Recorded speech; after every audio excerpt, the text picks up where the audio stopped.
Kenya, I can't hear it.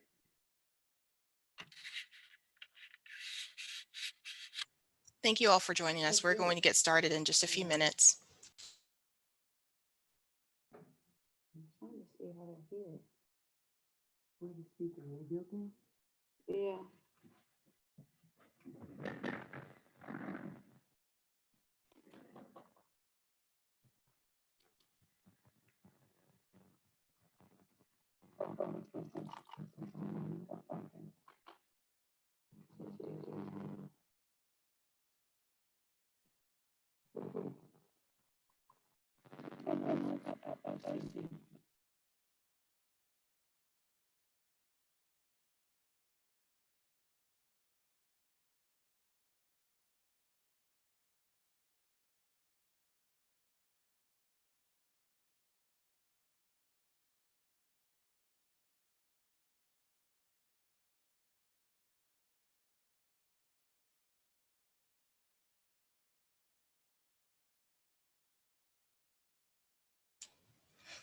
Okay, we're going to go ahead and get started, everyone. Thank you all so much for joining us today. Good morning. My name is Dana Render, and I'm the Director of Human Resources here at Trees Atlanta. And today, I'd like to welcome you to our 2021 Youth Tree Team Graduation.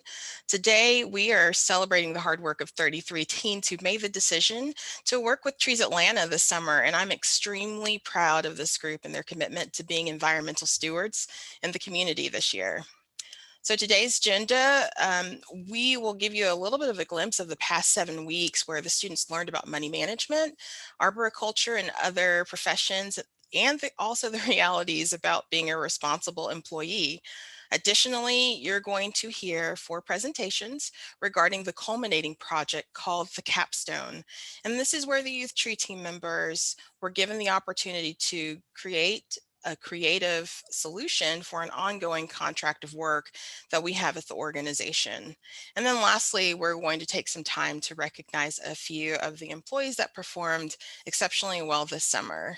But first, before we get into that, I'd like to have Connie Vietz come on, and she is our co-executive director, and she's going to share a few words. Connie? Thank you, Dana. Good morning, everybody. First of all, I'd like to thank all of the Trees Atlanta staff members for all the hard work you did this summer. You know, with COVID and everything else, it's certainly been a challenging time. And where we're trying to share our building with a bunch of small children campers as well. So seeing many of you coming in and out of the building, so I appreciate all of that. And to reiterate what Dana said, congratulations to all of you graduates from this year's program. We're very proud of you. I have worked for Trees Atlanta for about 10 years and was on our board for 10 years prior to that. And of course, I love all of the things that Trees Atlanta does in our mission, but many people know that this program, the Youth Tree Team, is my particular favorite. The main reason for that is that when we go through the hiring process for this program, we choose the best of the best. It's extremely competitive. So we have the best students starting at the beginning of summer, but I'm always delighted to watch the presentations and see what you guys come up with at the end of the summer, because I see you grow professionally. I think this is going to help you hopefully throughout the rest of your lives. So we're very proud of all the work you do. I'd also like to say that we hope that you'll consider possibly a green collar job in your future. Whether you choose to work for another nonprofit or in some other field that supports the environment, that would be music to our hearts. But having said that, if you want to be a lawyer or a doctor or any other career and you still care about the environment and you're still an advocate for nature, we consider that a wonderful thing for you to be doing as adults as well. So again, congratulations on finishing the program, and I'm looking forward to hearing what you all have to say today. Thank you. Thank you so much, Connie. The next part of our program this morning is going to come from our financial literacy partner. Deirdre Cox who's the founder of the Community Sustainability Enterprise. She has been our financial literacy partner for the past 4 years. And she has been equipping our young employees with important financial skills and how to manage their paychecks that they're earning. And also, she brings in a financial institution partner that allows students the opportunity to open checking and savings accounts. And they also serve as financial coaches over the 7 weeks of the program. So, Deirdre?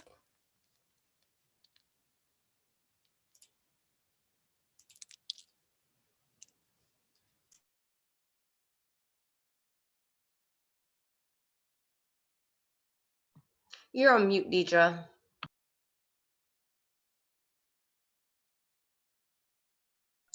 See, they're technologically challenged. I'm over here doing it. I'm doing it big over here.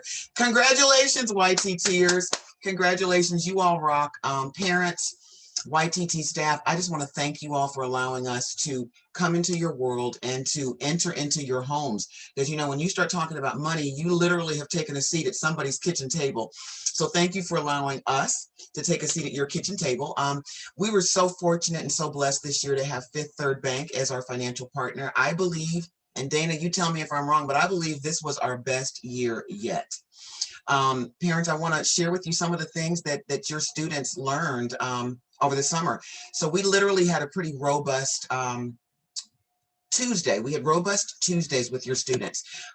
Fifth Third came into the space and they presented much of the financial literacy curriculum. And we did that from 9:45 until 11:15. And then we spent from 11:30 to 12:30 coaching your students. So what I think is so cool about this is your students are now learning what financial literacy is, they're learning what financial coaching is, and they're learning to be financially capable. So we developed some muscles. I told the students that developing their financial muscles is much like going to the gym and learning about the equipment, but never using it. When you use it, that's when you develop muscle mass. So your babies have developed some muscle mass.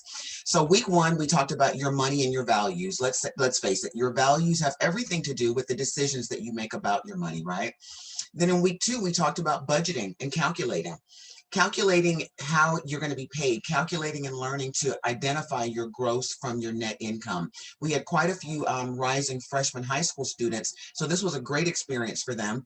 And for our veteran YTTers, they were able to support their partners and their other peers in learning about the concepts that we were teaching. Then we dove into credit.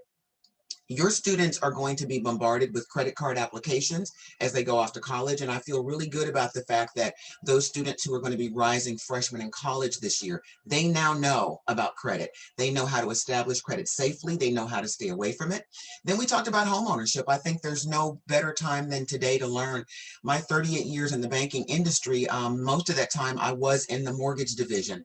And I can't tell you how many people came in to see me, had no clue what it looked like to purchase a home, had no clue what the rules of engagement were as it related to home ownership. Your students now know. Then we talked to them about protecting their identity. Your social security card is your fingerprint. So we talked to them about identity theft. We talked about what some folks are literally doing out here right now. They're becoming criminals and they're really stealing people's identity. So we talked to our students about how to protect themselves, especially our students who are going off to college. I think they got a really good lesson on how to protect themselves. Shredding their mail, not leaving their social security cards around. So parents, you already know, don't let those babies walk away with that social security card in their wallet. Talk to them about how to protect their identity. And then we had one of our investment partners come in and talk about investments, Bitcoin, cryptocurrency. Can I tell you, there's a lot of students here who are currently investing and they've earned quite a bit in the way of dividend income. So you got some smart young people in your household. So maybe they ought to sit you down and teach you what they know. And then we had another partner come in and talk about car buying. So we took your students on a round robin. They learned so much. And I want to share a couple of stats with you. 67% of the students said they gained more knowledge about finances. 33% of them said they learned more about managing their finances properly and how to help them live their best lives. 71% of your students said that they gained knowledge in how they can apply all of these concepts in their day-to-day life. And then 29% of your students said they did learn and they now understand what a financial coach does and why it's important. This was really cool, I thought. So 25% of your students saved anywhere between $50 to $300. 63% of your students saved $300 to $800. And how about this one? 13% of the students saved more than $800. I think that's amazing. And I think we need to give them a hand clap of appreciation and congratulations. They did amazing. Now we're going to hear from 4 of my babies, because thank y'all parents for allowing me for sharing your babies with me, because I'm Auntie D to most of them and I love them so much.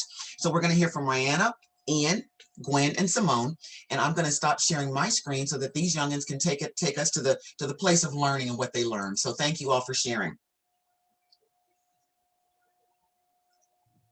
So Rihanna, you're up first, baby Good morning, girl. everyone. My name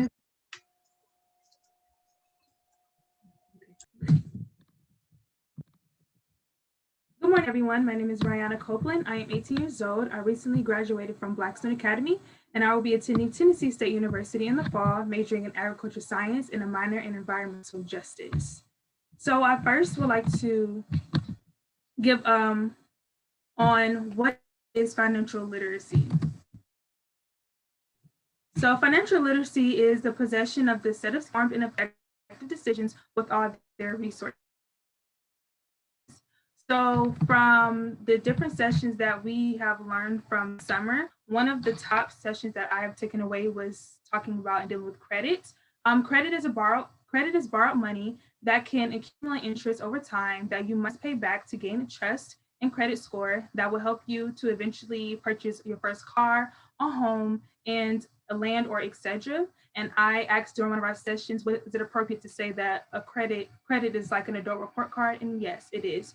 So for me, I took away that credit is like an adult report card that just basically allows you to gain trust with different companies to have borrowed money that can eventually gain on your own home, car, or land. The second topic was the importance of SMART goals. SMART stands for specific, measurable, attainable, timely, time manageable, or time realistic. So the SMART goals, it deals with how to manage money smartly and how to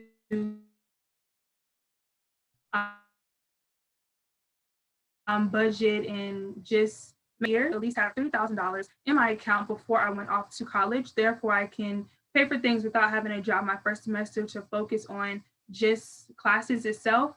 And with the help of Trees Atlanta and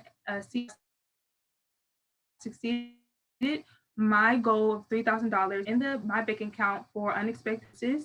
And I would just lastly like to thank Trees Atlanta and SCE for this opportunity and just teaching me the importance of wealth and.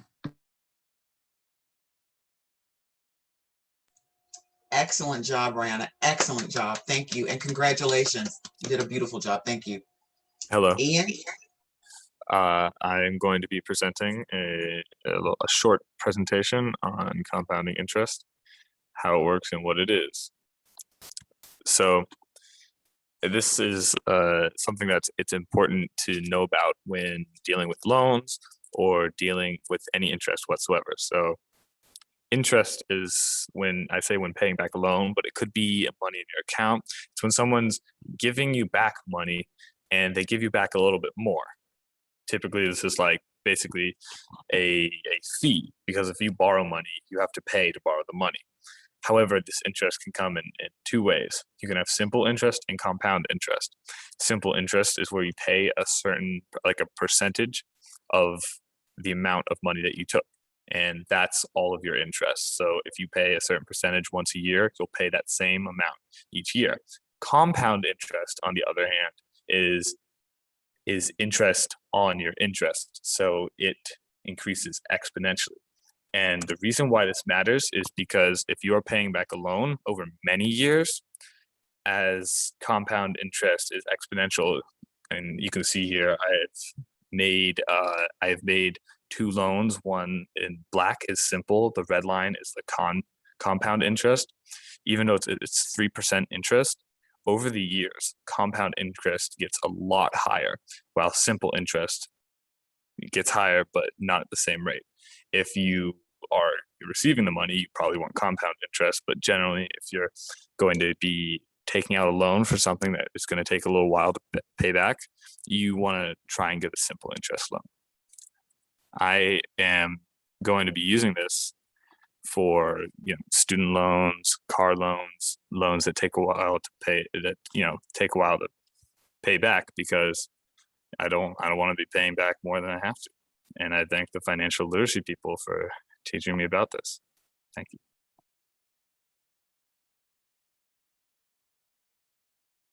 That was super awesome. That was great.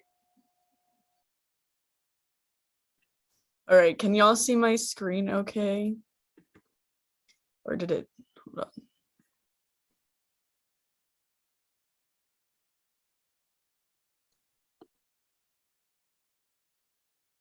All right, there we go. Sorry about that.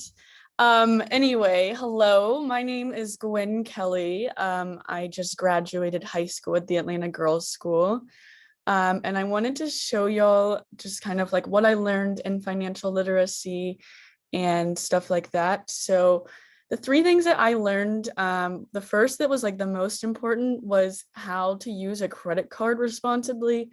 I think I kind of had this illusion in my head that I was like, oh, like a credit card, you just kind of like it's just like another debit card, but it's a lot more complicated than that. And so I find it like Fifth Third and everyone else like really did an amazing job at teaching us like what it is and all the different ways. In fact, I actually just opened up a credit card. So that's a fun goal that I get to have going into college and trying to maintain that. The second thing I kind of learned more about is like using your credit and why a good credit score is important. So learning about how to buy a car or a house, they kind of like having a good credit score and being able to get a loan for that, they work together. And then the third was just like creating realistic financial goals. I think we did like personal coaching where we'd break out into breakout rooms and talk about what our goals were and kind of have like a more personal experience. And for me, I definitely like it can be an impulsive spender. And so creating realistic financial goals was probably the most important thing I learned, because you kind of have to like use self-control, but also know yourself. I think it was just really an important lesson of getting to know yourself better, also not just financially, but just analyzing and understanding your habits as an individual, which is priceless at this age, being 18. And then I was able to save about like $1,500. I work 2 jobs, and I work for about 35 to 40 hours a week. So I did get to save a pretty big amount of money. Another thing I learned that was kind of a shock to me is I've been working like 40 hours a week pretty much, and I thought I would have more money. And one thing that I learned is that when you're making $9, $10 an hour, it's not a livable wage. And I kind of had this idea that, oh, I can make $10 an hour and be able to pay for my apartment, be able to pay for insurance, all that stuff. But after working 2 weeks, I think I could, or 2 months, I think I could make maybe one payment on an apartment and have $500 to live. So it's, again, just some really interesting things that we learned. Thank you so much for teaching us financial literacy and helping us plan our lives out. I think this information is so valuable. I'm going to Kenyon College, which is a small school up in Ohio. So I can't wait to take this stuff with me and grow my skills. So thanks so much.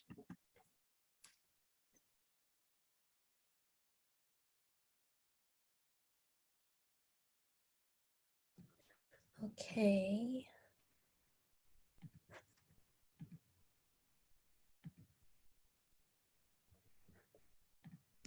Can you guys see my screen? Yes, ma'am. Okay. So,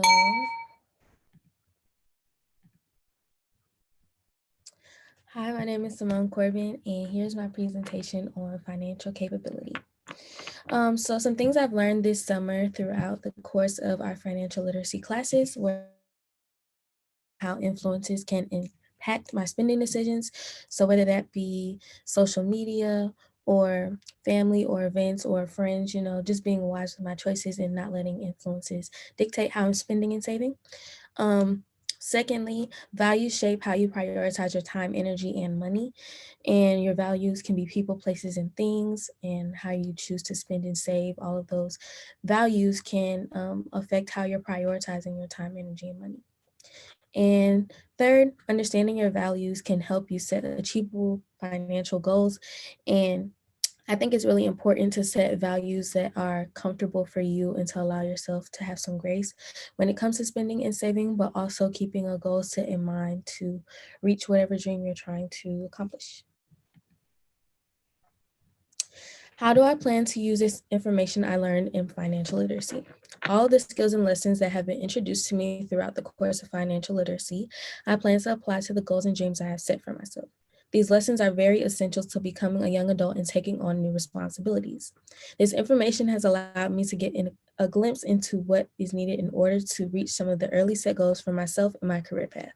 These goals consist of owning a home before the age of 25, graduating college and med school with no student debt, and lastly, to be able to afford a car that I want.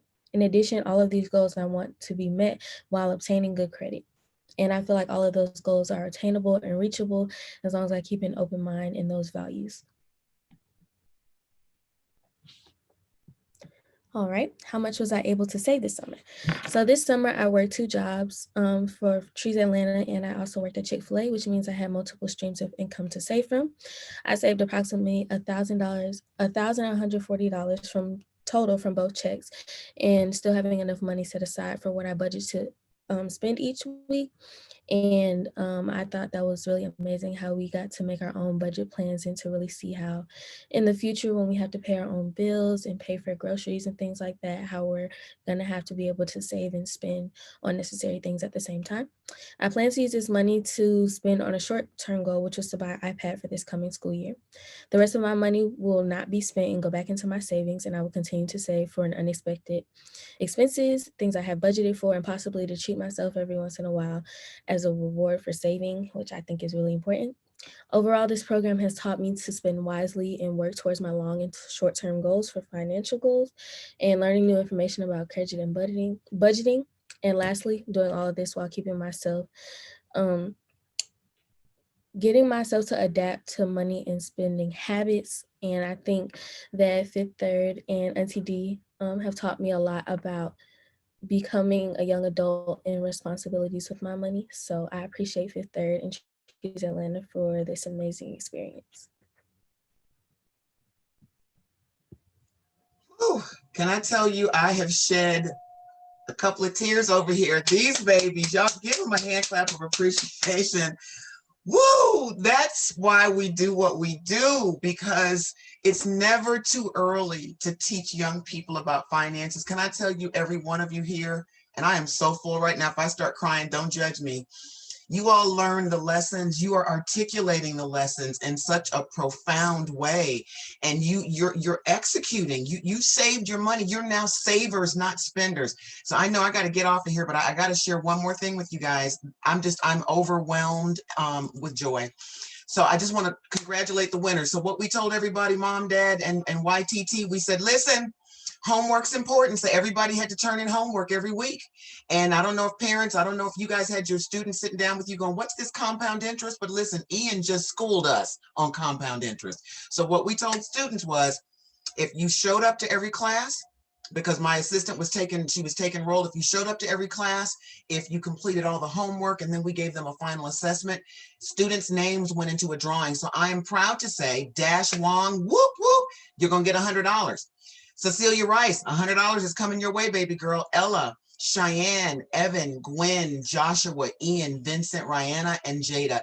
You all killed it. You did what you were supposed to do, because parents, I think it's important that we teach these young adults, when you're asked to do something, do it with excellence. And can I just tell you that everybody really did execute with excellence, but these are the young people whose names were chosen for the drawing, because we literally put everybody that did what they were supposed to do, their names went into a drawing.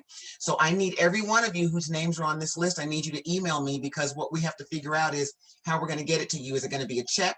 Do you want it automatically deposited into your account? But I just want to say congratulations. You all killed it. You have made Auntie D a proud woman. You have made year number 4 the absolute best year ever. I want to thank Fifth Third Bank, and I want to thank Ira Royal. We initially, because of the funding we received from Fifth Third, we were able to provide $600 in winnings. But Ira Royal threw in another 500. So thank you, Uncle Ira, for bringing us to $1,100 total. So thank you, everybody. And Dana, I am officially out, but I'm going to hang out and watch the presentations. Thank you for allowing us to be here again. Thank you so much, Deirdre or Auntie D. I'm always amazed to see what our students are able to achieve with your program throughout the summer. I mean, 7 weeks is really not a long period of time, and the amount of information that they're able to learn and retain and actually put into action is amazing. And I do think that they're going to be enriched for it beyond what they're getting this summer. And I'm looking forward to having just excellent money managers as they get older. So you guys are getting a great foundation on getting on the right track and, you know, setting yourself up for success as an adult. I know a lot of us would have loved to have this type of education when we were your age. Things might be different now. So thank you all for participating in that. Thank you, Deirdre and your team and Fifth Third Bank. We're so appreciative that this has been able to be added to our program. So moving right along, we're going to get into the student presentation of this of our graduation today. And Willette Jackson is our workforce development and engagement supervisor, and she supervises the youth tree team. And she has diligently led this summer's cohort in maintenance activities that has resulted in the care of 447 trees and the removal of disruptive species in over 13 acres of green space. So the last few weeks of this program is focused on a special experience called the capstone, and Willette is going to give you guys a little bit more detail on that. Good morning, everyone. Thank you all for joining. Congrats to the U Tree team. I am really proud of you all for making it, you know, to graduation. You all worked so hard the past 7 weeks, you know, dedication, discipline, and constantly evolving. You know, when I look at you guys, I'm just like, wow, you're such a great group of, you know, young adults. And I'm like amazed every day. And I think I have been more amazed just watching you all work on your capstone projects. You know, I think, you know, throughout life, everyone has challenges, right? So, you know, there's always things that we need to improve on. And you all constantly meet those challenges face on. And, you know, you always find a way to accomplish things. So I'm going to hop into the capstone. So this capstone allows students to work on something besides maintenance. Again, the bulk of this project, the bulk of this program is maintenance work days. So, you know, Thursday and Fridays, they're outside working, doing invasive removal, pulling weeds, mulching, watering, actually taking care of, you know, our tree canopy here in Atlanta. But this capstone project actually allowed them to utilize other skills. So I'm gonna just kick off the presentation. Give me 1 second while I share my screen.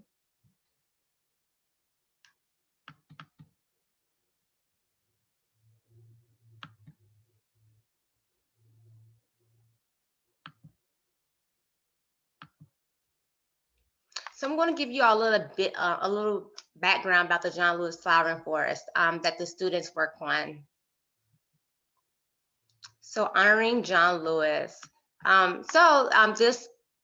This space of John Lewis Flowering Forest is really to honor, you know, the legacy of John Lewis. And we kicked off this tree planting project this past year. It was the first year of planting around 300 trees to honor John Lewis at the Freedom Park, started at Freedom Park.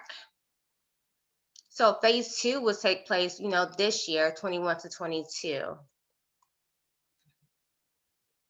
Freedom Park Master Plan. So Trees Atlanta works is partnering with Freedom Park Conservancy and the Center for Civil and Human Rights to actually honor John Lewis in a flowering forest. This project takes place. The beginning, phase 1 took place at the intersection of Freedom Park and Ponce. So you can see on your right-hand side the trees that Trees Atlanta planted this past year in February it was kicked off for his birthday. And this is just a simple tree palette of the trees that went in. So the goal is to plant trees that flowers beginning of spring until the summertime, and really is to draw people into this space and invite people in to see like what is going on here. We really want this space to be impactful and full of life, just like, you know, John Lewis's life. So sorry, we have a couple dogwoods, we have some red buds. So we have some friend trees, a lot of magnolias, some cherry trees as well. So this space has a diverse tree palette. Over 80% of that tree palette is native to meet our, you know, our native tree planting palette, and the rest is trees that, you know, also complement the space, such as the cherries. They do a really good job, really pretty flowers. So what does this have to do with the students and the capstone? So every year we do a capstone, and for some of you all, this may be your first time being exposed to a capstone. But a capstone is also called a capstone experience, a culminating project, or scene exhibition, among many other terms. A capstone project is multifaceted assignment that serves as a cumulative academic and intellectual experience for students. The capstone allows students to engage in a project outside of maintenance, strengthening their research, collaboration, critical thinking, and public speaking skills. This capstone also exposes students to data and research. So the U-Tree team was responsible for doing invasive removal for their maintenance days. The last 2 weeks we focused on this space. They were really in charge of prepping the space to get ready for phase 2. So it was really, they play a really vital role in getting ready for this space to be planted. So their task was basically to implement and come up with mock-ups for, you know, 4 concentrations of the project. So we had invasive removal or disruptive removal. We had a group in charge of creating a flower palette, also a tree palette, and education directional signage. So that was 4 different assignments. And these are the things that, you know, while working on the John Lewis Flowering Forest, you know, a lot of our partners expressed that these things need to happen, and all these things this space needs all of these things. So the goal was to involve the U-Tree team, not only in maintenance, but actually suggesting, implementing, researching, and planning things that can happen. So hopefully, you know, the goal is when we get to needing signage for the park, we can pull directly from the U-Tree team and say, hey, the U-Tree team already designed these signs. Let's just pull their ideas. Also, you know, when we're working on phase 2 of the tree planting, we also can look at the suggestions that the U-Tree team has, you know, created and mocked up. So at that bottom right-hand corner or at that map is basically phase 2 of the John Lewis project. It's where they did invasive removal, but also where Trees of Land will be planting in the fall and winter. So these are just some of the groups. So designing educational and directional signage, Pond City Creatives / Canopy Keepers, they were in charge of that. And, you know, the presentation is next, but they were in charge of signage. We had disruptive removal / biodiversity and wildlife. So this group was in charge of, you know, tracking all of the maintenance, researching the biodiversity and wildlife at the site, and, you know, the native species on site that kind of helps that community thrive. Understory and flower palette. So the first phase of the John Lewis project, we only planted trees. So we would love to see how, you know, the Got Flowers by and Got Trees kind of came up with a design to implement daffodils and, you know, that understory palette. Then we had golden trees. They were in charge of researching trees that can go into the space for phase 2. So that's just a little bit, that's the background about the John Lewis Flowering Forest and how the U-Tree team really took on that massive task of kind of, designing, researching, implementing, phase 2. So I'm really excited to see the students presentation. They work really hard. I mean, not only did they spend, 7 weeks outside working, they found the time in the last 2 weeks to really maximize their time and, create these presentations. And I've seen them work hard, and I really hope you all, see that through their presentations. I don't really think any amount of presentation can really capitalize on how much work they put into it. But I think they're going to do a really good job presenting and showing you what they have been working on. So yeah, congrats to the U-Tree team. Thank you so much for your hard work. And yeah, it's go time.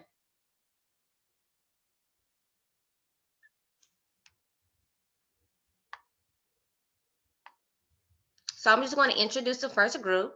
This is the signage and art group. And this is a great start to the group, to the presentation, because this presentation really gives some background and history about John Lewis, not only the forest, but also the space that used to be there, and the history behind, his movement.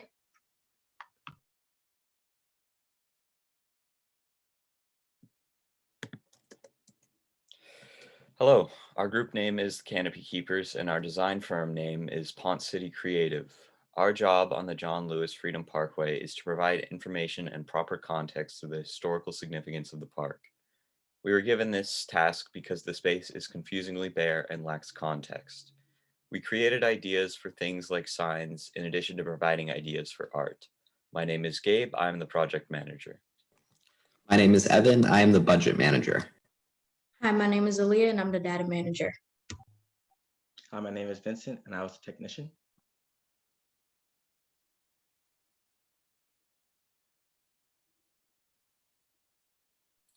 My name is Dash and I'm the designer.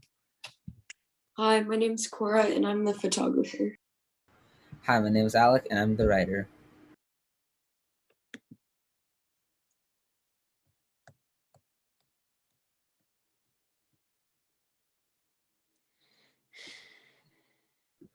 So what you have here is a map of the John Lewis flowering forest at the top between Ponce and North Avenue. That's phase 1, and there's already some existing art there. We have a sculpture called The Bridge, which was designed by an artist named Thornton Dial. Gabe, do we have? Yes, there it is. And then there's also kind of like a mural painted on the sidewalk depicting the journey that the Freedom Riders took on their first ride in May of 1961. So what we'd like to do is add some educational signage to kind of explain the art that's already existing. We'd also like to add some educational signage to describe what we're doing with the flowering forest and some of the plants and trees that you might see there. Below North Avenue is phase 2, and none of this stuff exists yet. This is all of our proposals. So we want to put some directional signage, which is represented by the orange circles, just to give people an idea of some attractions that are inside and outside of the park. We've got the Carter Center in the Beltline, but then there's also a really cute playground and a lovely community garden. So we would really want to draw people into the space and direct them to the points of interest inside and outside of the park. We'd also like to implement some of these white yard signs, which kind of give people in the park an idea of the work that's being done. So for example, right now, we're doing invasive species removal, taking out sort of the plants that have taken over and making space for our native plants to allow them to thrive. We also want to add some granite markers for tree ID. You might have seen some of these on the Beltline that Trees Atlanta has already implemented, just to give people an idea of exactly what's in the flowering forest. And finally, we'd also like to, what's the next one? That's right, more educational signage with some history about the space, and then also to describe the art that we're proposing.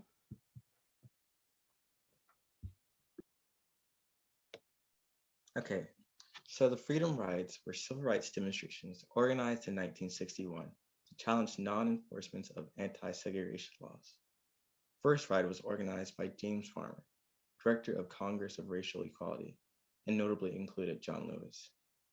Here are some of the names of the original 13 members: James L. Farmer Jr., James Peck, Joe Perkins, Walter Bergman, Francis Bergman, Alberto Bigelow, and John Lewis. Even though their bus rides throughout the Deep South were meant to be nonviolent, throughout the time, the Freedom Riders encountered beatings, attacks, and even firebombs attacked at them by violent white mobs and the KKK. However, even though they barely had protection and safety the whole time and nearly got killed many times, the Freedom Riders were considered a victory, as it showed the US government was willing to side with the civil rights activists and uses their powers to assist them. And in the end, the law was changed and interstate travel was desegregated permanently. And as you see on the picture on the right, the states painted on the sidewalk depict the journey of the Freedom Ride. This was on May 4th through May 17th in 1961. And this was from Washington, D.C. to New Orleans. And as you can see on the picture, this is existing art already there. So what we wanted to do is just give some education on this and those type of arts there already at the park, so people can know the history and significance of the art and the Freedom Riders.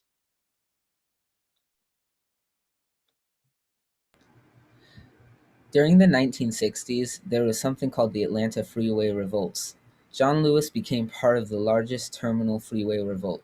Originally, when Atlanta was planning out its highway designs, there was another highway that was going through Virginia Highland.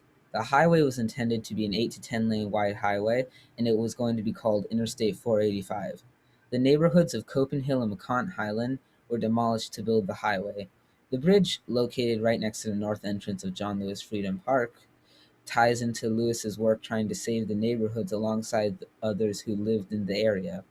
It took a long time, over 3 decades, but the highway was prevented, and in its place, a 207-acre park was put there. Later, it would be dedicated to John Lewis. Currently, the park is not done. There is projects to change and add new features, which is actually what YTT is helping with right now. In the upper right-hand corner, you'll see the mosaic we have designed. The bricks behind the phoenix were constructed using rubble and ruins such as cinder blocks found in Freedom Park. This rubble is all that remains from the houses that were destroyed and razed here. We have a phoenix here because they symbolize rebirth and renewal, which we believe can also represent Freedom Park in the way that this beautiful public park came out of the destruction of communities. For the art in our park that we wanted to put in the park, we wanted it to be engaging to an audience of all ages, which would include children. This is a famous quote from John Lewis, and it directly connects with our project, so it's very important. Never ever be afraid to make some noise and get in good trouble, necessary trouble. We then used the good trouble part of the quote to make it as a painting and put it on one of the sidewalks in the park. It was something that he advocated for, so we thought it'd be appropriate to put as a art design. We also had an interactive art, which is a bell tree. It is also a reference to his quote of making noise. So we thought putting it in the park would let people interact with it and make some noise. And it really helps to bring the park more to life.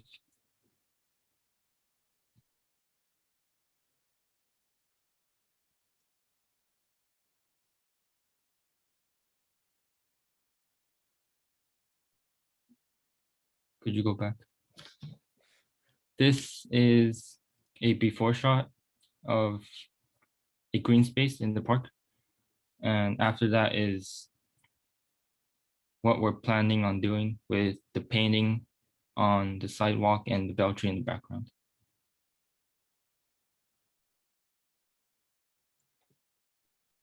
Next, we have our data. So one of the reasons why we even log data is because it organizes the factors when it comes down to percentage change or different factors such as multiplicative factors. And this is something we took into account while completing our project. So we've included our invasive removal, which is the work we've done in the field, which was in the flowering forest. And we've included our total hours per individual, also the different tools used to get the work done. We've also included our capstone project, and our capstone project involved our groups, creative planning, designing, also organization to complete our final project. Also while putting our project together, we consulted local artists and consulted with Trees Atlanta staff for different pricing, also logistics. And our inspiration, well, some of our different inspirations came from designs on the East Side Beltline, and we've also included our total hours for that. So for this project, we were given a starting budget of $10,000. However, we were also able to earn money from other sources. So we earned $750 from the Golden Trees group because they commissioned a sign that we designed for them. And we earned another $1,478 from the Tree Wizards for the invasive contract where we removed invasives for them. So that left us with a total of $12,253 to spend on our project. So we started off by spending $150, which was 1.2% of our budget, on the small white yard signs, which we could put info on. And we spent another 14.1%, which was $1,725 on the mural, and also $660 on the granite markers, which was 5.4%, and those were used to identify trees. We also spent nearly 10%, which was $1,200 on the Phoenix mosaic. And we spent another 21.6% on the informational signs that would go around the park. That was $2,642. We also spent $1,120 paying ourselves. That ended up being 9.2% of the budget. And the largest portion of our budget went towards the interactive art at $3,500, which was 28.6% of our budget. We also spent another 5.3%, which was $649 on these small metal signs, which could go in front of flowers and small bushes to identify them. And finally, we spent $580, which was 4.7% of our budget, on the directional signage to help people who are going around the park. So out of the total $12,253 we had to spend, we spent absolutely all of it, and it ended up with $0 remaining at the end. In closing, we had an amazing time working at the John Lewis Flowering Forest because of how creative it allowed us to be with our suggestions. Our hope is that our contributions to the park will encourage the community to interact with the space more. Thank you.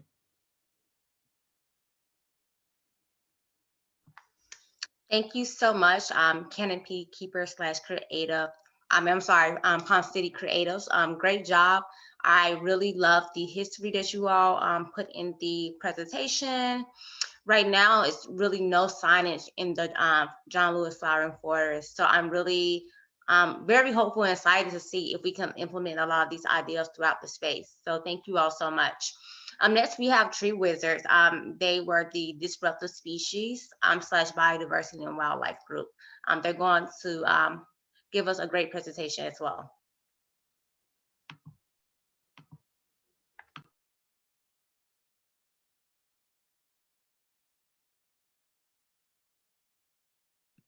Hello, we are the Tree Wizards, and this is our presentation on the restoration project at the John Lewis Flowering Forest. To specify, our work was in disruptive species removal by hand pulling and cut and treat methods. All of the work that we've done is necessary for the planting done by the other groups later in the fall. My name is Langston Hogan. I was the project manager, and I specialized in biodiversity. I'm Frankie Deck. I was co-project manager with Langston, and I was concentrated on disruptive species removal.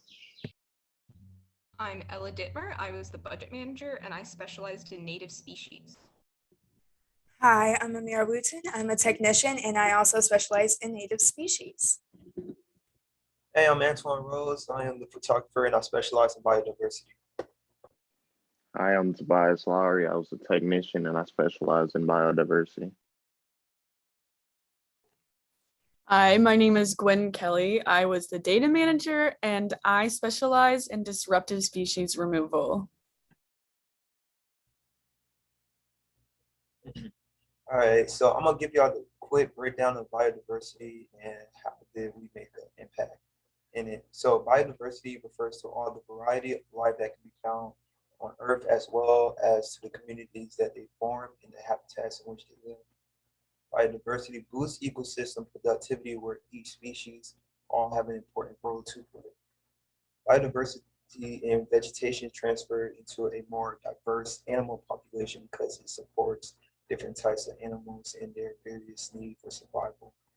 Now, the main threats facing biodiversity in the area which we was working in is the massive spread of disruptive species. They cover a mass majority of the land at John Lewis Park, reducing the biodiversity in the area. Many native tree population were depleted and the native creatures were decreased as well. When we remove these disruptive species, we revive the biodiversity in the area. Once we remove the disruptive species, we'll begin planting a more diverse set of plants in the flowering forest, allowing us to attract a more diversely populated area for animals and insects as well. All right, so with biodiversity comes pollinators. Pollination is basically the act of transferring pollen grains from the male anther of the flower to the female stigma. Once this process is done, seeds can be produced. Pollinators are essential for the ecosystem at the John Lewis Flowering Forest because they allow animals to have food, resources, and shelter. Erosion is also another factor that goes into biodiversity. Erosion is the gradual destruction or diminution of something. There's a high amount of erosion in the park, specifically on downhill slopes. With all the disruptive removal we've been doing, all the roots that used to hold the soil intact are no longer there, which is why it's important for us to replant native plants where we remove disruptive species. Some solutions to negating erosion include mulching exposed soil surfaces and strategically placing plants. Okay, I'm going to give a little insight as to what water quality is. Water quality basically refers to the overall health of the water within an ecosystem. The water quality in John Lewis's Freedom Park is poor because of all the trash that is deposited within the area. Two factors that lead to poor water quality include soil erosion and pollution. And good water quality is important because the wildlife needs safe and accessible water, and it also shows the health of the ecosystem. I'm going to be telling you guys about a few of the native plant species at John Lewis. First, we have the river birch. The seeds are eaten by many bird species, and the trees provide nesting sites for waterfowl. Outside of animals, the river birch is good for preventing erosion, which is something that Langston mentioned earlier. When it comes down to medicinal and nutritional value, river birch leaves contain high amounts of vitamin C, and birch sap is high in nutrients like magnesium. Next, we have the winged sumac, which attracts a large number of native bees and provides food for many birds and mammals in the winter. It's used as an alternative medicine for colds and fevers, and in the culinary field, the flowers are dried and crushed to make a spice common in the Middle East and Mediterranean. Next up is the loblolly pine, which is the most important and widely cultivated timber species in the southern United States. Pine sap and resin are antibacterial and antifungal, so sap can be applied directly to wounds to fight infection and stop bleeding. Cavities in standing dead trees are used by woodpeckers to create nests, and songbirds and small mammals eat the seeds. Finally is the sycamore. Native Americans and early European settlers treated many ailments with sycamore bark, including common colds, measles, and sores. Some birds and small mammals eat the seeds, and the hollow trunks of older trees are used as shelter for birds, as well as some mammals and even occasionally black bears. Some other species are the Virginia creeper, which is eaten for the sweet substance in the wood and can be used to treat fevers. There's lettuce, which helps strengthen bones and promotes sleep. And lastly, blackberry, which is a food source for honeybees, goats, and deer. All right, so obviously we were tasked with removing disruptive species from the John Lewis Flowering Forest, but I think it's important to kind of specify what a disruptive species is and how it is categorized. So the first criteria for it to be called a disruptive species, it has to be non-native, meaning that it did not evolve and grow in the place that it has invaded. So for example, kudzu did not grow in the Southeast, it came from Asia.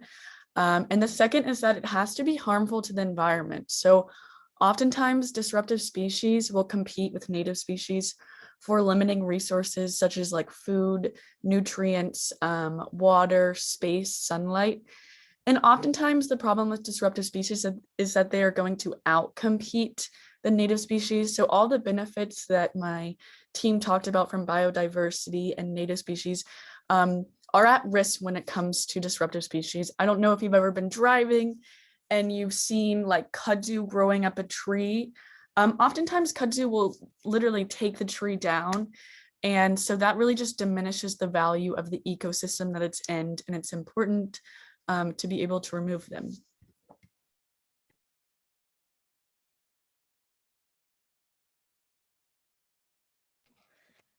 So there are, as Joan was saying, there are two primary approaches to disruptive species removal. The first is herbicide, which requires a cut and treat method of cutting more sizable woody disruptives, usually about 1/2 inch in diameter at least. You can use your finger as a guide when you're out in the field. So that basically means cutting the plant at ankle height and treating it with diluted dyed rodeo. So you know when something has been treated. Rodeo treatment is always done by licensed Trees Atlanta staff and never by any YTT members. And it's most effective when it can be used in a site for many years continually. Certain conditions like losing a step under tree litter or dirt or rainfall within 4 to 6 hours can make it not as effective as it would be. A more efficient but labor-intensive methodology is the hand pulling. By removing a root system, you ensure that the plant is unable to regrow or reproduce and is more effective for a one-time care system. So in the flowering forest, our immediate care was the subcontracting of the other groups for the disruptive removal, which was primarily cherry laurel and bush honeysuckle. For our long-term care plan, we're going to have quarterly check-ins every year on species to update the information that we already have collected and update the removal processes. Now it's time for the budget breakdown. So 61% of our budget went towards subcontracting, which was paying out the other groups to remove invasives in the flowering forest. 5.5% went towards tools, which included rodeo, which is the herbicide Frankie was talking about, as well as tools for removing disruptive species, including pruners, handsaws, and cultivators.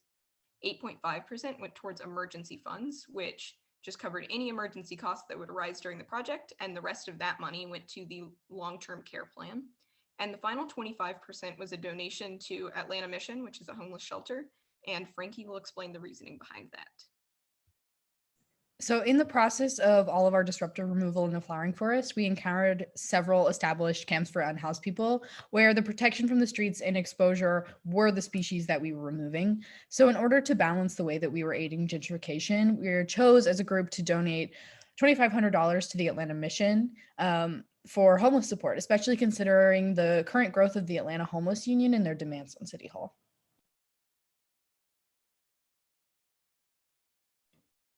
So here are some pictures of before our groups went in and moved and took out the disruptive species.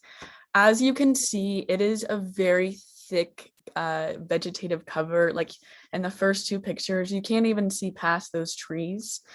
So what we had to do is use the methods that Frankie talked about, either cut and treat or pulling it out by the root to get the ground cover. Most of what we removed was bush honeysuckle. That was probably the most dense in terms of disruptive species. And some facts about bush honeysuckle is that it came from East Asia into the Southeast to kind of like revitalize soil and help with erosion control. And because of its kind of like invasive and disruptive tendencies, it is spread way far from what it was planted and is now in our John Lewis flowering forest. So we can go to the next picture. And here you can see the after pictures. You can see the soil, which I think was really like our goal. We wanted, we were the backbone of this second stage because you can't plant trees, you can't plant flowers if all of those disruptive species are in there.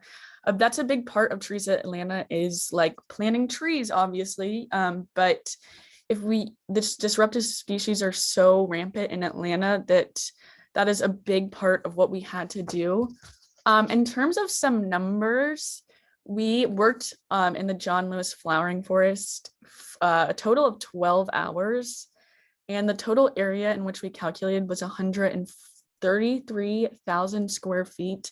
So it was quite laborious. A lot of times we were working on very steep inclines trying to saw stuff down, but most of the stuff we removed, like I said, was bush honeysuckle, cherry laurel, mimosa, pokeweed, some Chinese privet, and English ivy. And so this concludes our presentation. Thank you so much for listening. We really we're so honored to be able to be a part of this project and to honor John Lewis. So thank you. Thank you so much, you wizards. What a great presentation. And hopefully you all learn a little bit more about what it really takes to prepare a space for the next phase.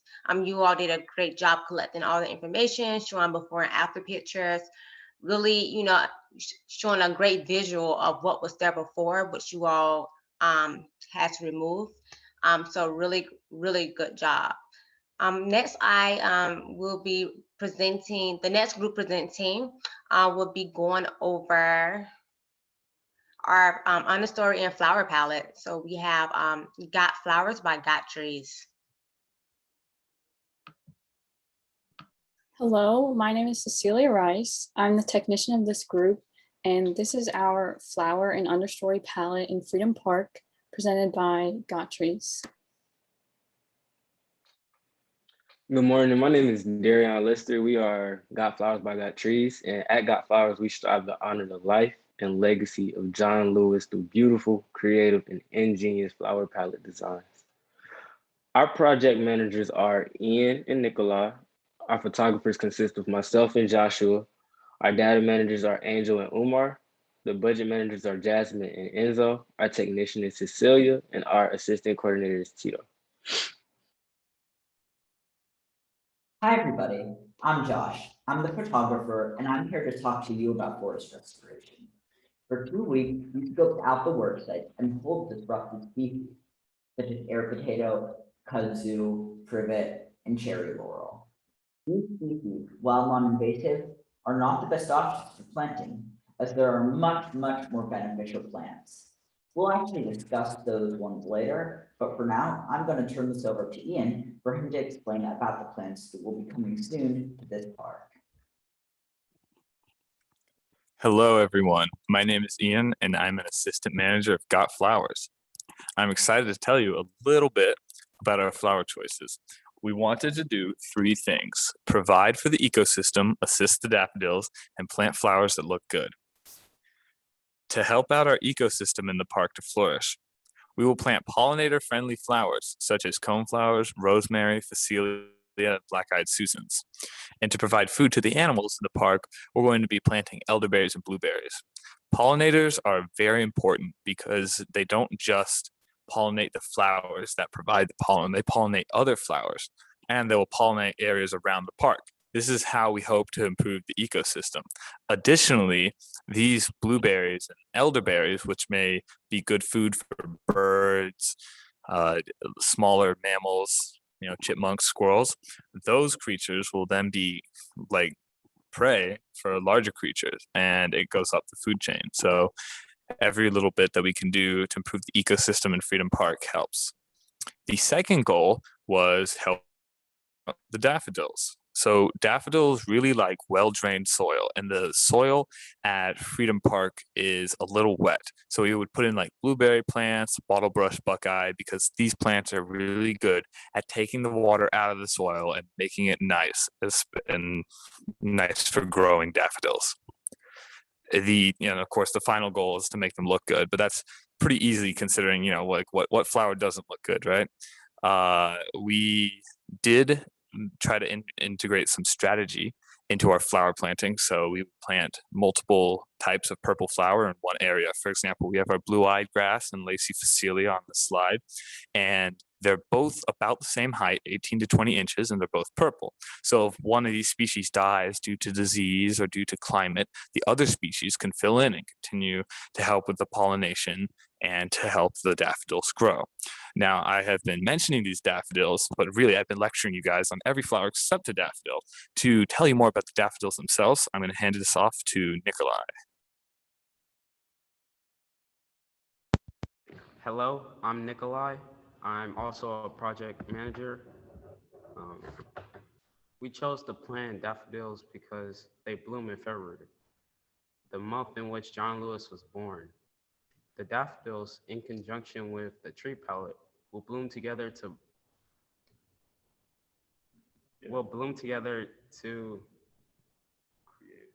create a beautiful display to celebrate his life. We plan to plant some varieties of daffodils, including Hawaiian skies, pink performance, and spring cherry. We believe that these will look perfect in the garden beds and that the wide variety of flowers will give each bed a unique look. Now, on to Angel. Hello, my name is Angel and I was the data manager. My group, Got Flowers, is working in Freedom Park to prepare the flower/understory palette and landscaping design in honor of John Lewis.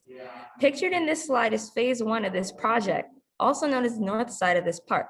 It sits under Ponce de Leon Avenue Northeast and above North Avenue Northeast. Within this side of the park, we have 9 tree beds that we elaborately designed to display many different flowers and grasses, ranging from daffodils and bluegrass. On the bottom, there is a design example for tree bed A and B. When my team and I saw that these were the biggest beds to work with in the park, we concluded that since this is the John Lewis Flowering Forest, the piece that should stand out the most within the bed is the double helix as a symbol for life. The helix consists of Altaris daffodils, Coreopsis, blue-eyed grass, and Lacey Facilia. Also, we have Hawaiian skies daffodils, bottlebrush buckeye, and black lace elderberry to accompany the existing trees. Hopefully, these plants will be as beautiful in real life as they are in drawings. Now, I'll hand it off to Josh to show you phase 2 of the park. Thank you so much, Angel. Now that we have phase 1 all done and covered, let's move on to phase 2. These are the areas that we worked in over the past 2 weeks, and they are barren of any disruptives.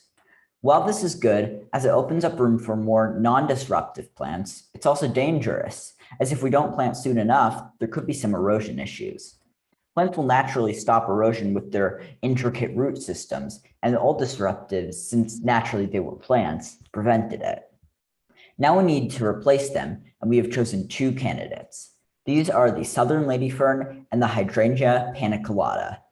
These plants will work perfectly to hold in the water and the dirt, and they will replace the ecosystem that was in place with the older plants. Insects require places like these plants to thrive, and if we don't replace them, a lot of little spiders will be very homeless. I'm now handing this off to Enzo to show how we budgeted such a large project. Thanks, Josh. Hello, I'm Enzo, and I'm one of the budget managers. We plan to use a total of 5,000 flowers of varying species. It's hard to estimate because we're buying some of these plants in 5-pound bags, and who knows how many seeds are in there.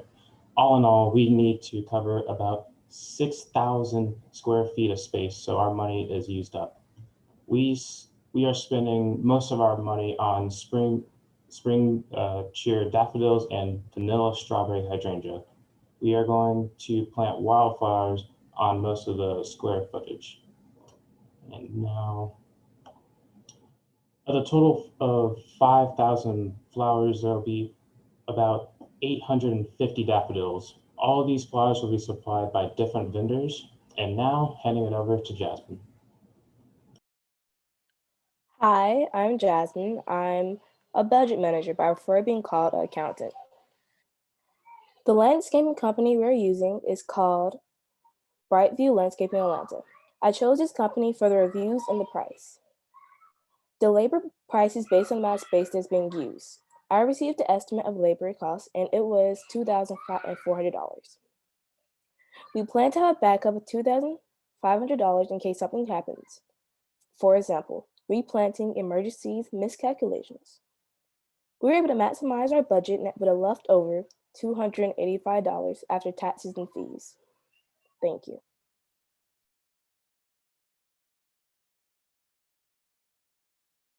So this concludes our presentation, and we believe our understory palette design will be an excellent addition to the park and will be a lovely way to celebrate the life of John Lewis, along with the other 3 projects. It has been an honor and a privilege to take part in such a fun and rewarding project. Thank you for watching our presentation, and we hope you enjoyed. Thank you so much, Got Flowers by Got Trees. As you know, the presentations keep going. I'm just like sitting here amazed. Like, it's such a great job you all have done. So yes, thank you for presenting that understory and flower palette. I'm really excited to like get these ideals like done and in real life. You all really did a great job on those designs and the research. But last but not least, we have Golden Trees, and they're in charge of the tree palette.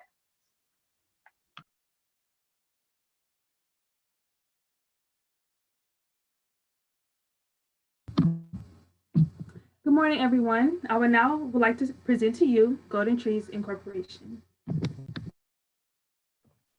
Hi, my name is Cheyenne George, and I was the photographer. Hi, my name is Malachi Fletcher, and I was the technician. My name is Michaela Griffin Watson, and I was the budget manager. Hi, my name is Jada Favors, and I was the data manager. Hi, my name is Zakiya Mason, and I was the data manager. Hi, my name is Simone Corbin, and I was the budget manager. Hello, my name is Brianna Copeland, and I was the project manager.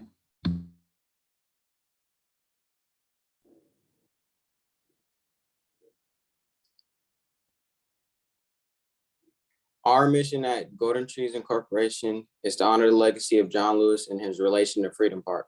Our organization aims to implement an aesthetically pleasing tree palette to provide a welcoming environment for the community to continue to honor the legacy of John Lewis. Who was John Lewis? John Robert Lewis was an American statesman and civil rights activist who served in the United States House of Representatives, Georgia 5th Congress District from 1987 until his death in 2020. He was the chairman of the Student Nonviolent Coordination Committee from 1963 to 1966.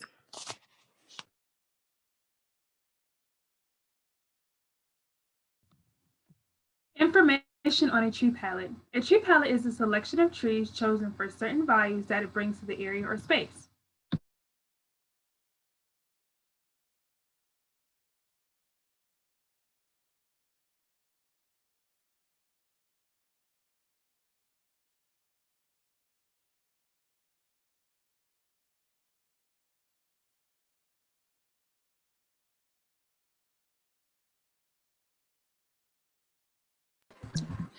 The importance of our tree palette is to give off an aesthetically pleasing vibe, foster community engagement, and interest in one of our biggest central city parks.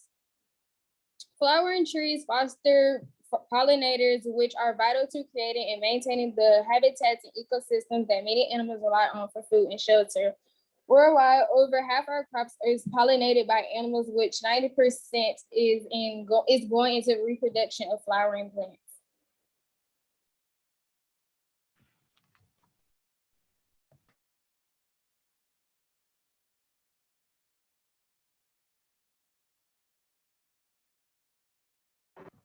We will now present our tree palette to you, but please note that these trees have not been planted yet. We plan to implement our design in the near future though. This is an October glory, commonly known as a red maple or scarlet maple.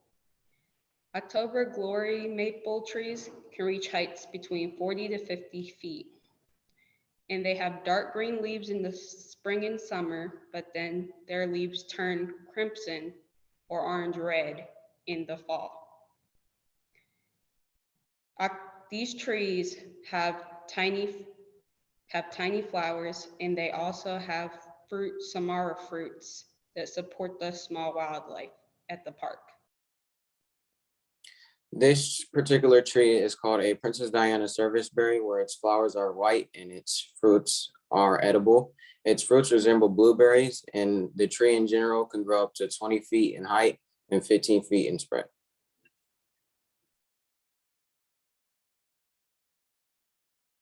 This tree is a golden goat. It's a beautiful tree that blooms a yellowish color during the spring. This tree tends to grow around 40 to 50 feet when given the proper care. A fun fact about this tree is that it's known as the living fossil because the tree species has been around for over 250 million years.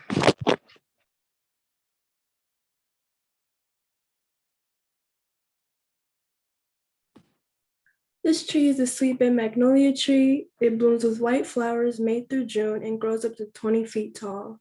It's native to southeastern states and is evergreen in the south with mild winters. It's semi-evergreen or deciduous further north. Historically, the leaves were boiled to make a tea used as treatment for malaria.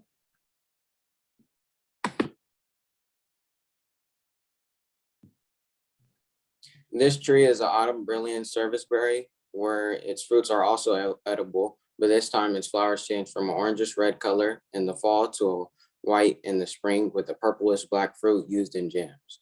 It can grow up to 20 to 25 feet in height and 15 to 20 feet in spread.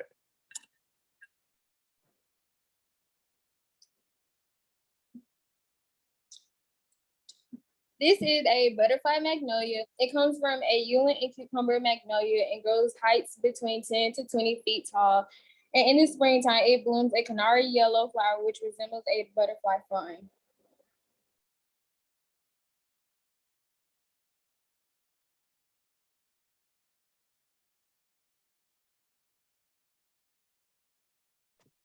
Next is the pink flowering dogwood. This tree leaf grows a pastel pink color during the spring, waiting for a bloom. This tree also grows up to 25 feet. The pink dogwood grows food for small animals that's edible for small animals and birds, but isn't edible for humans.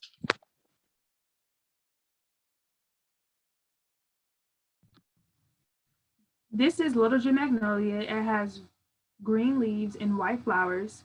It grows in mid-spring, early summer, and it grows up into 20 feet over the course of 20 years.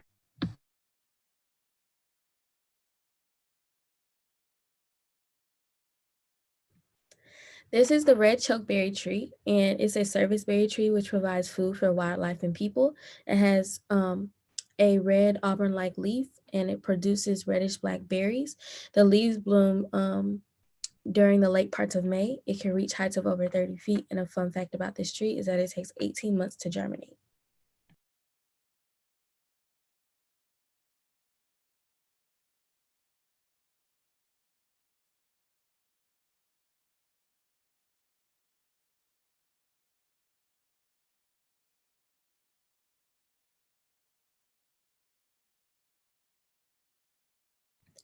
This is our legend, and this is an overview of the intersection of Ralph McGill and John Lewis Freedom Parkway. In these corners, we were contracted to design a planting for each corner. So for example, at the bottom right, you can see we have a pink dogwood, a red chokeberry tree, and a few other trees down there, but this is to the entryway and what you will first see when you walk into the John Freedom Park.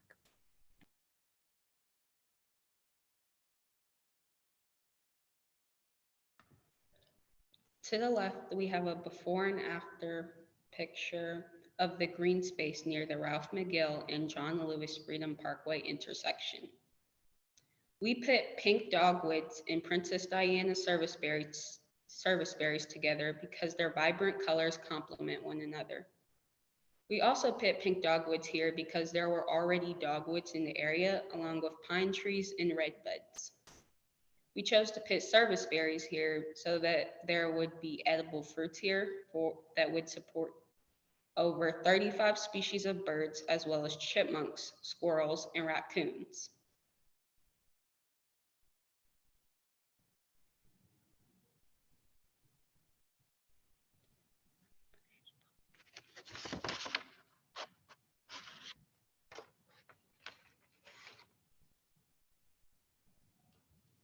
To the right, we have another corner of the same intersection where we have our two types of service berries. We have the red autumn brilliant service berry, and we also have the white Princess Diana service berry. Service berries produce blueberry-like fruits, and we put a sign here, which you can see in the corner, so that people at the bus stop can have edible fruits, edible snacks on the go, while also learning about service berries.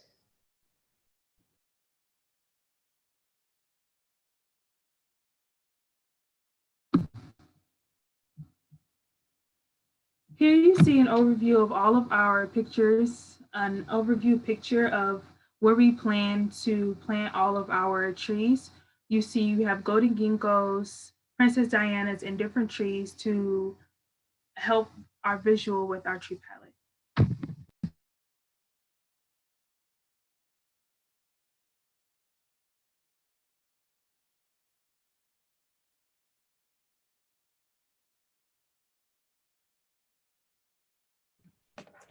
This is an image that displays all of the trees that we've incorporated into our palette. These images give an idea on how we've created our palette based on color gradient and how it would be aesthetically pleasing to the park.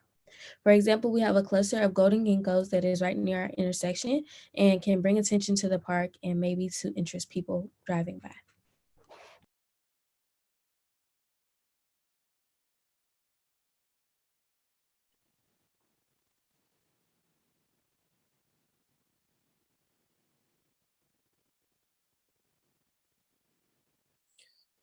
To the left here, we have a before and after picture of the intersection of Ralph McGill and the John Lewis Freedom Parkway, where we put a Princess Diana serviceberry and a pink dogwood. We chose this to resemble the other corners and because the color combo is a beautiful look. Not only that, but we took into account people walk around and maybe want to eat the serviceberries, edible fruits. To the right, we have a before and after picture of our idea on a group of golden ginkgos. This was chosen because out of all the trees, you can see that this is the most vibrant, but not only that, it has a historical background to it. The ginkgo tree originated in China and has lived for 200 million years. Over its period of existence, it hasn't changed at all, so it's basically a living fossil.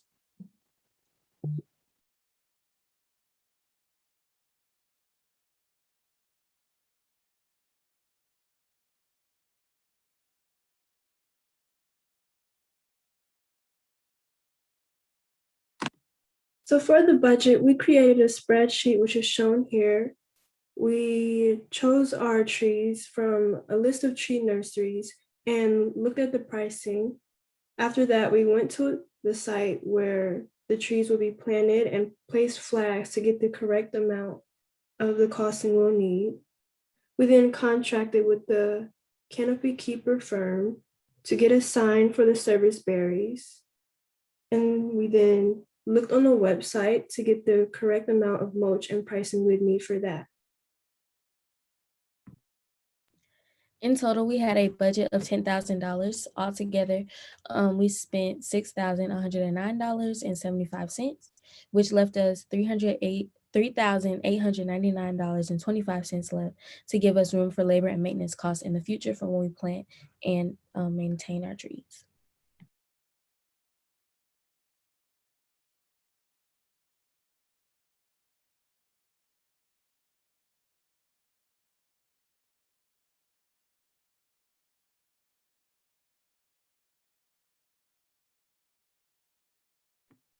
So as Michaela said, we contracted out to the Canopy Keepers firm. We wanted to keep the sign in line and matching all the other ones they had created for the phase 2, just to keep it cohesive.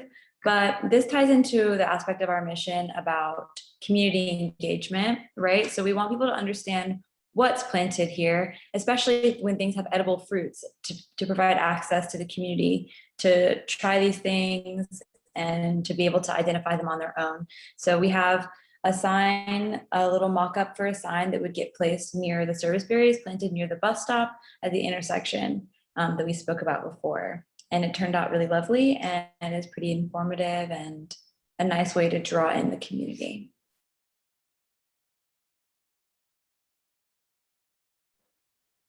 In honor of John Lewis, thank you for listening. We hope you've learned about how a tree palette is used in a green space and how we plan to make a difference. Wow, great job. That was awesome. Thank you so much, Golden Trees. You really kind of concluded the presentation on a great note, highlighting and researching the trees that we can most likely plant in the space. You most definitely gave me some ideas for phase 2. All your hard work is really shown on that presentation. Great job to everyone.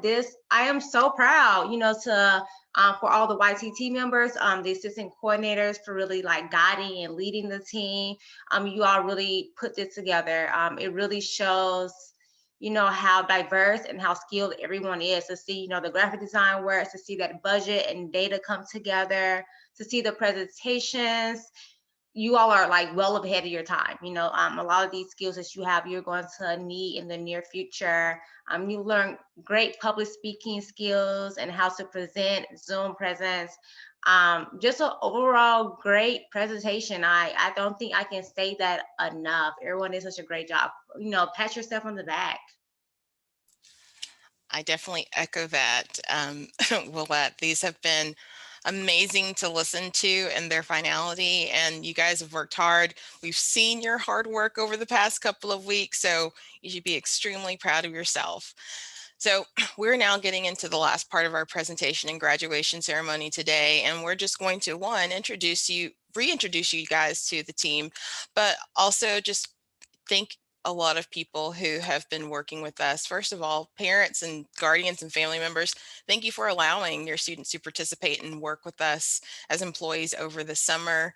Also, our Trees Atlanta staff that worked alongside our junior employees this summer, thank you for making this an enriching experience for them. We also have several program partners that are both enrichment or educational partners and also financial partners that make this program possible.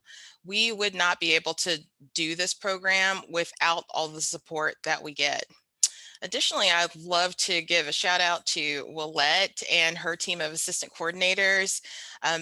Willette and her team serve as supervisors and mentors for the youth tree team during the year, and they help to evaluate all of these students every single week and keep them on task with what is put in front of them to do, not only with the regular maintenance work, but also with their capstone project, and also just helping them in navigating this next phase of life. Several of our students are going into high school, some of them are continuing, and then some of them have just graduated. But just giving a shout out to Artist Trees, Jamie Quigley, Tito Tomei, and then Zoe Spencer as our mentorship staff. We certainly appreciate you. And getting into our youth tree team members, just to give you a well-rounded look at who was working with us this summer, we have Aaliyah Bradley, Alec Hogbin, Ali Abdul Aziz, Amira Wooten, Angel Abreu, Antoine Rhodes, Cecilia Rice, Cheyenne George, Cora Pruitt, Darion Lester, Dash Wang, Ella Dittmer, Enzo Walton, Evan Brightsky, Frankie Deck, Gabriel Rice, Gwen Kelly,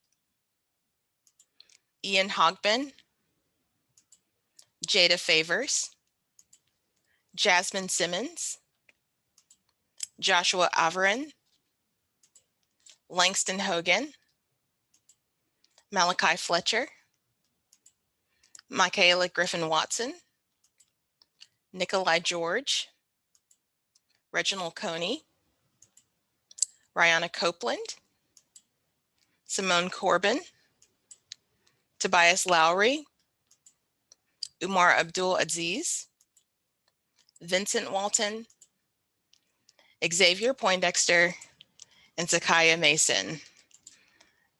Now, I also want to just recognize a few of our students who are taking that next stage of life. They are going off to college and going off to work. And those include Angela Brew. She graduated from Georgia Connections Academy and she's going to Georgia State. Darion Lester graduated from Lovejoy High School and he's going to Kennesaw State University. Gabriel Rice is a graduate of Ben Franklin Academy and he's going to Sewanee College. Gwen Kelly graduated from Atlanta Girls School and she's going to Kenyon College. Ian Hogbin graduated from Decatur High School and he's going to Emory University. Jada Favors graduated from Charles Drew Charter and she's going to Savannah State University. Rihanna Copeland graduated from Blackstone Academy and she's going to Tennessee State University. And Xavier Poindexter is a graduate of Georgia Connections Academy and he's going to the University of North Georgia and he's also enlisted in the U.S. Army. So we thank you all. We're excited for all of you, not just our graduates, but for every single one of our team members. And Willette is going to go ahead and recognize some top performers in our group. Every week, all of the students had to be evaluated on their work. It's a way for us to help them to identify areas where they're really strong and that need to be reinforced. And it's also an opportunity for them to grow in self-awareness in areas that need some refinement. And so doing those evaluations, watching them work, watching them have integrity, and also looking at their performance with financial literacy and showing up there have come together to help us to give you guys a look at who our top performers are. I just want to add a little extra note. You know, almost getting emotional, like seeing you guys, you know, just present, and even to the ones who's graduating, like how much potential you all have shown, the hard work you have given. You know, looking back when I was younger, you all motivate me now. Like, you know, this was my first year leading the youth tree team. So not only were you all learning, I learned through you all. So, and I feel like the assistant coordinators feel the same. I'm just amazed at the work you have done. I'm excited to see where you are going to go. I know great things are, you know, the best is yet to come. And just listening to you all, seeing you all work hard every week, even when things got hard, to continue to come back and, you know, strive to be a better version of yourselves. You know, that within itself, you know, deserves, you know, a hand clap. So, you know, I'm proud of everyone, you know, so thank you all so much for making this a successful summer. I'm just going to highlight some people, as Dana stated earlier. I'm going to start off with the overall top performers. So so this person turned in all their homework for financial literacy. This person really showed leadership skills without even asking. You know, this person is a natural born leader, just by nature. She shows up all the time. You know, even in difficult spaces, even when it's hard to show up among her peers, she, you know, always deliver. So for leader in training, overall top performer is Rihanna.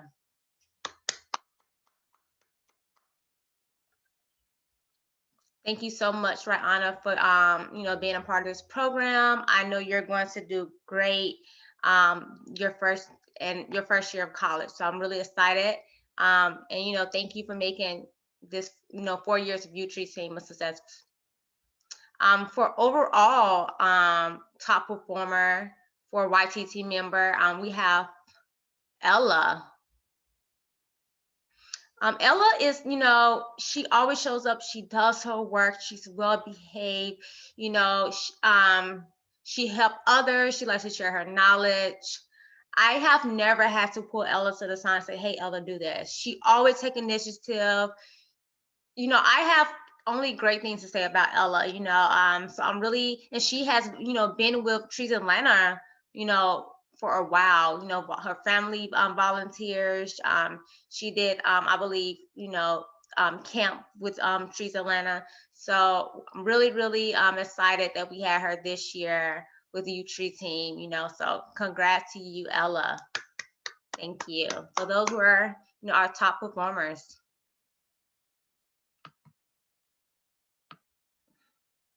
So we have our high achievers. High high performance throughout the program and show initiative with their coworkers. First, we have Amira. Amira has a great personality. If you're having a bad day, you know, she's going to always have a smile on her face.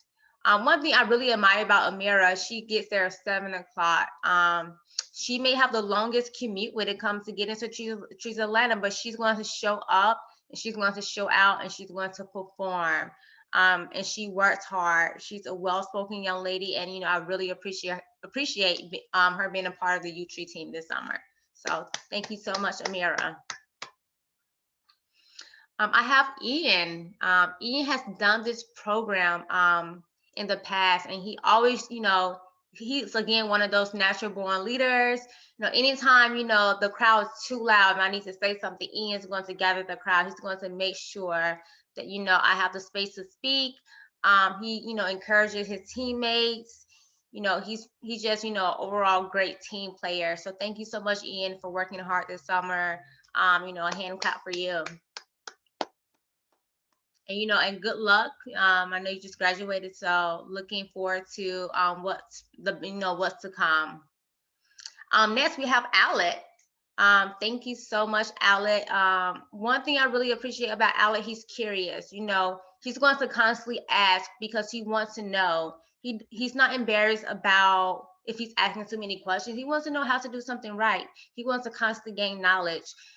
He wants to share that knowledge with his teammates. So I really love that about Alec. He works hard. He's going to work hard and ask questions. So, you know, I really admire that about Alex. So thank you for being a part of the U Tree team. And I hope you have a successful first high school, 9th grade. Next, I have Cecilia.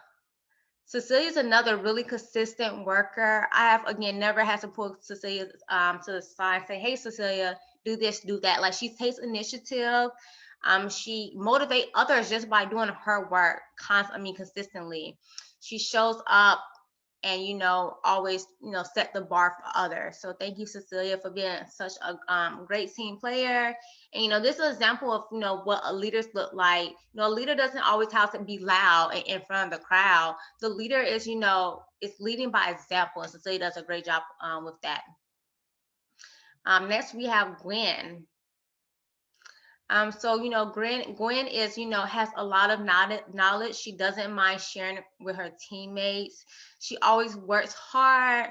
The last couple of weeks of the program, you know, physically, you know, she wasn't feeling well, and she still showed up and said, hey, I still want to be a part of this. I still want to get this work done. And she didn't overwork herself, but, you know, she wanted to make sure that she provided for her team. Like, she wanted to contribute that work to her team. You know, she's going off to college this year, and I'm so excited to see like what's to come. And then she's another natural born leader. So thank you, Gwen, for making this program a success. Next, we have Frankie. Frankie have done this for years. A lot of information Frankie has. I don't even have, I'm amazed with how much knowledge Frankie has and the knowledge that she's willing to share. You know, she's constantly asking questions about careers for Trees Atlanta, in the green infrastructure field. Every time I'm out in the field with her, I hear her sharing her knowledge. I learned something new. And she took initiative. She made, you know, quizzes for her. She made quizzes for her teammates to kind of test them to get them ready for their first quiz. So, you know, again, that's a leader. You don't have to ask Frankie to do anything. She's going to do it. So yes, those were our high achievers. Thank you all so much. Next, we have budding leaders. These are people who perform well and show great leadership. We have Cora. One thing I admire about Cora, she's a superb soccer player. I just wanted to highlight that about her. But also she shows up, and you know, not only she shows up out on work days, but even in, you know, financial literacy, she's always asking questions. She shows you that she's listening. I really appreciate that about her. She works hard in the field, and she works consistently. You know, I have never seen Cora abuse a water break or, you know, not take initiative. So thank you so much Cora, for making this, being part of making this such a great program. Next, we have Antoine. Antoine is an amazing gentleman. He works hard. He takes initiative. He's going to make sure everyone is okay. We had a couple people this summer who wasn't feeling well out in the field, and he stood back and said, "Hey, are you okay? Do you need water? How can I help?" He's always looking out for his teammates. He's always going to take initiative, and I really appreciate that about him. So thank you for your leadership skills. And I can't wait to see what's in the future for you. Angel is next. Angel, she did dual enrollment, so like she's already in college while she was in high school. She works hard. She has a great attitude. I remember when before U Tree team started and we did the tree planting part of the application process, I remember her personality. I remember how eager she was to be out there.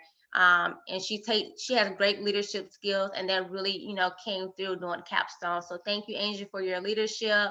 And good luck in the future. Next, we have Aaliyah. Aaliyah is really consistent. She works hard out in the field. And, again, a leader isn't, again, someone who's loud.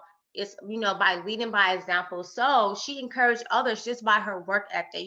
She's constantly working and performing at a high level. So I really admire that about Aaliyah. So thank you so much for being a part of our team this year. Next, we have Dash. Dash, is amazing. He works hard all the time. It's not one day a week, 2 days a week. It's consistently. He has turned all his homework in for financial literacy. He's just a great, well-rounded student. He motivates others just by being himself. And he really showed up and showed out for, his capstone with those great graphic design skills.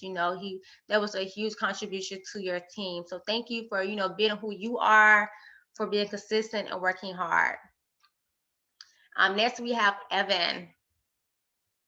Evan has did U Tree team before, so he's really knowledgeable. He knows the program really well. He works hard, and I'm really just grateful to have you part of the team. Before I was the supervisor for U Tree team, Evan stood out to me because I worked for him when I just volunteered for U Tree team. So to see and hear Evan's growth, I'm really amazed by it. So thank you, Evan, for putting all your hard work into the U Tree team. Next, we have Langston. Langston is also a really hard worker, consistent worker. He takes initiative. Even when everyone's outside loading on the van, he's like, "Hey, what can I do? Can I put snacks up? Can I grab water?" He's going to do things that no one else is going to do. That's part of being a leader. That's part of integrity. So thank you, Langston, for always being, that force that holds, the team together. And Cheyenne.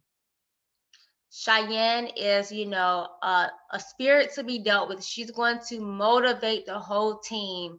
One morning, she had us out there doing push-ups, but she motivated us. She said, "You all can get on the ground, do push-ups. You can do it." She held her capstone team together with great leadership. She wasn't a leader in training, but she showed that leadership skills. I'm amazed about her spirit, her, her smile, her laughter.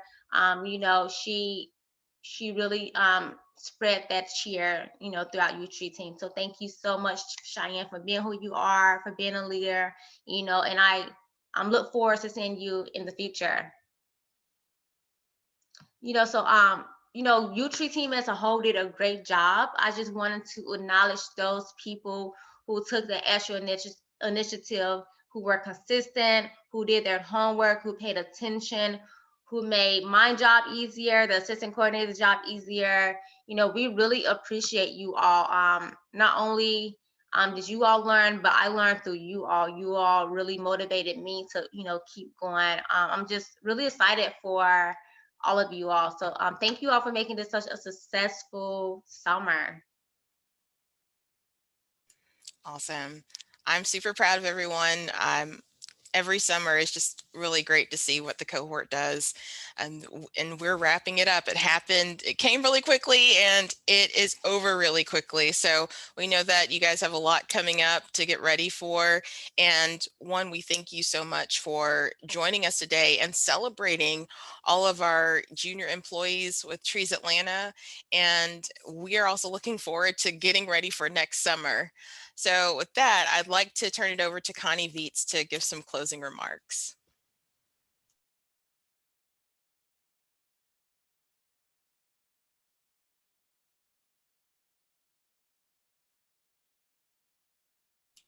All right, she might have dropped off there. All right. While we're waiting on Connie, I do want to shout out to the assistant coordinators. Like, y'all are the best. You know, Jamie, you have done this before, and you really like assisted me, like just showing me the ropes and keeping me motivated. So I really appreciate you so much. Artists, I appreciate you. Thank you. You know, Zoe, Tito, like, even sometimes when I couldn't see it clearly, you guys were my eyes. You know,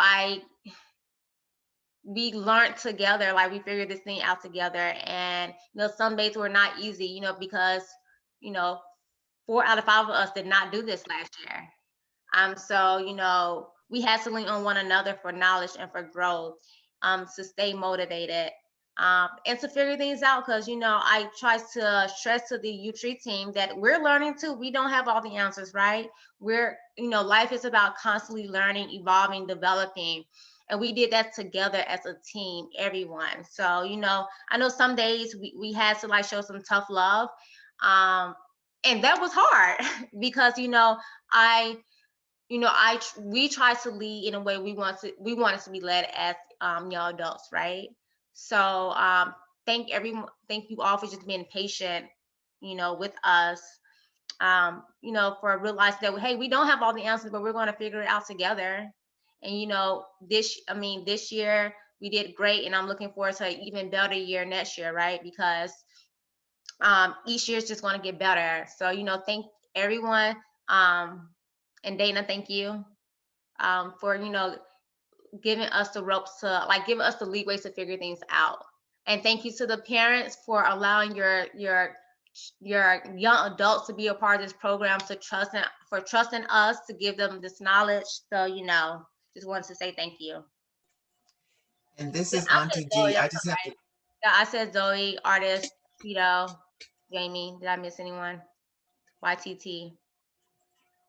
This is Auntie D. This is Deirdre. I just want to thank Dana for bringing us back for year 4. It's a privilege to be able to come back and be with you all. This is one of the best career development programs that I've ever been a part of in my 38 years of banking. And literally, Youth Trees team is creating responsible, financially capable young people who are going to really change the world. Every one of these young people here, YTT staff, all of you are power players in the world. So continue to walk in your power and continue to multiply what you're doing and keep being great, because you all are phenomenal. And Dana, I just want to thank you, and I never would have known this was year 1 for you, girl, because you killed it. Okay.